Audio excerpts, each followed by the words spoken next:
So I'm going to share a quick clip here that's actually taken out of the information video for a workshop I've got coming up called Trances of Stasis and Change. I'll say something at the end about it if you're interested.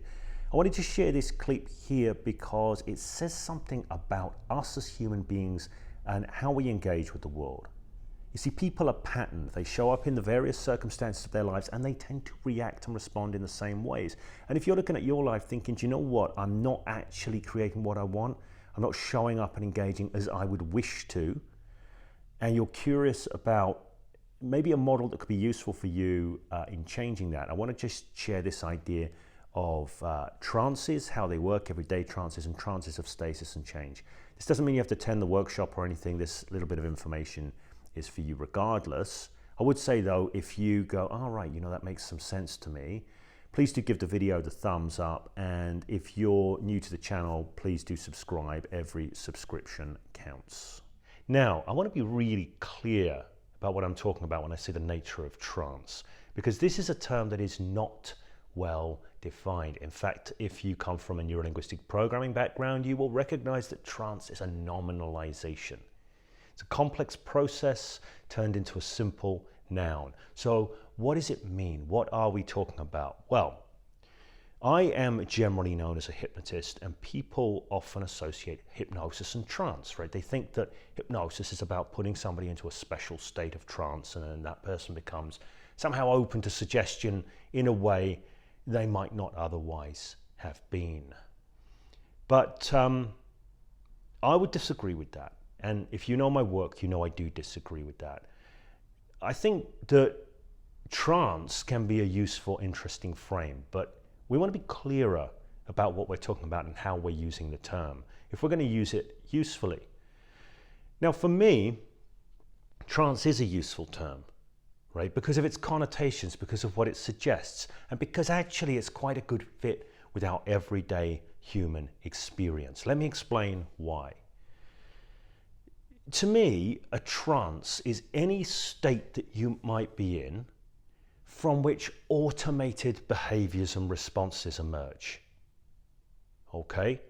So, like when I say automated behaviors and responses, I mean they're not thought through. They're not like a product of rational decision making. You just find yourself doing something. It's like, well, the behavior just kind of bubbled out of that. In a sense, I'm in a trance right now. Okay? I don't actually know the next word's coming out of my mouth. I'm not working from a script, okay, but it doesn't mean what's coming out is random. It's kind of automated, so trances can have intelligence within them. And I would suggest to you that each and every one of us, we live our lives through trances because we are never in the world in any moment as it is. We're always deleting and distorting what's going on, filtering information, organizing our reality in the moment, and bringing certain patterns to bear that have us show up in a certain way. We drop into trances. So people might have driving trances, they might have public speaking trances, they might have eating dinner with their family trances, right? They have trances of rage, they have trances of love. They have different trances for the different contexts of their lives. They have TV watching trances, whatever. By this model, we are never out of trance. And when I say this, what I mean is there is no point, at any point in our lives, when we are in the totality of who we are and what we know. We're always bringing a part of ourselves shaped in a particular way. We're always bringing a trance to the moment. So I often call this the trance repertoire model. We have a repertoire of trances. Somebody who's nervous of public speaking, they're always nervous of public speaking. They pretty much always go into that nervous trance, and it creates what it creates in the moment. Now, often as a practitioner of change work, people will come to me, they want to change their trances in the moment. They think this trance isn't serving me. I want to have something different right here. So you can see here we've got a very different conceptualization of trance from the one that is often thought about in hypnosis. Now, if you roll right back in time to the 1800s, James Braid, who actually coined the term hypnosis in English, he wanted to change his mind about what that meant, right? He decided that instead monoideism would be a better idea. And this relates to this idea of everyday trance, that we're never fully in who we are. We're only ever wrapped around this sort of narrow set of ideas or reactions in any given moment. Right? It's going to change from moment to moment. So this is what monoideism means. It means our mind, our attention, our focus, our experience gets wrapped around and shaped around a single idea, monoideism. Now, that's a simplification. Trances are not built from single ideas, but they're built from narrow sets of ideas. So when we go into a trance, it's kind of a narrowing of bandwidth, or at least that is one type of trance. Now, just say one more thing about that. Like, people might have seen my old videos of me doing street hypnosis stuff, doing hypnotic phenomena, doing like a hand stick or a name amnesia. These are like micro trances. What's important here is it's not that the person's in a trance and therefore they're responsive to suggestion. The experience that is creating the name amnesia or the hand stick, that's the trance that is shaped in a very specific way. So they're in a state of being from which an automated behavior emerges.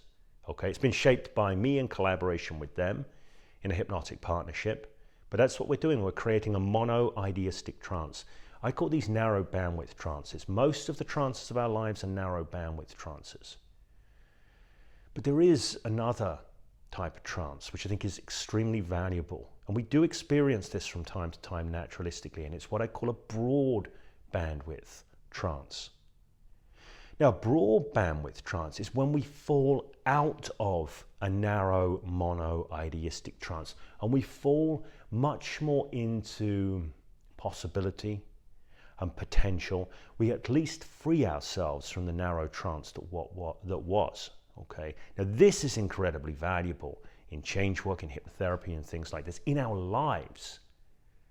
Because if we keep showing up in certain contexts and we keep going into a narrow trance, that's what gets triggered, that narrow bandwidth trance, and it's not creating the results that we want.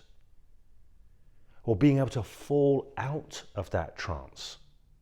Now, we don't fall into reality as it is, but we fall into a broad bandwidth, generative trance.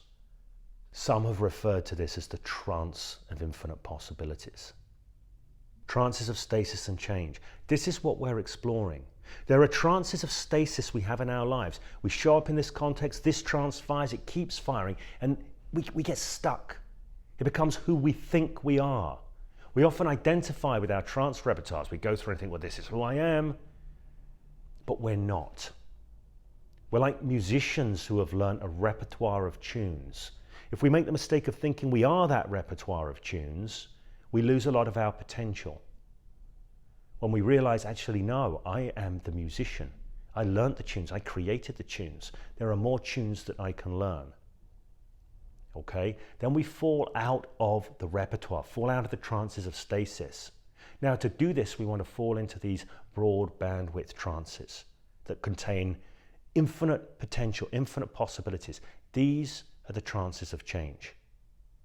And from those, we want to be able to work with our own generative intelligence or the generative intelligence of others, if that's what we want to do, work with other people, to create new, better adapted trances, better adapted for the lives they want to live, the lives you want to live, the life I want to live. All of us, we're human beings. This is about how we work.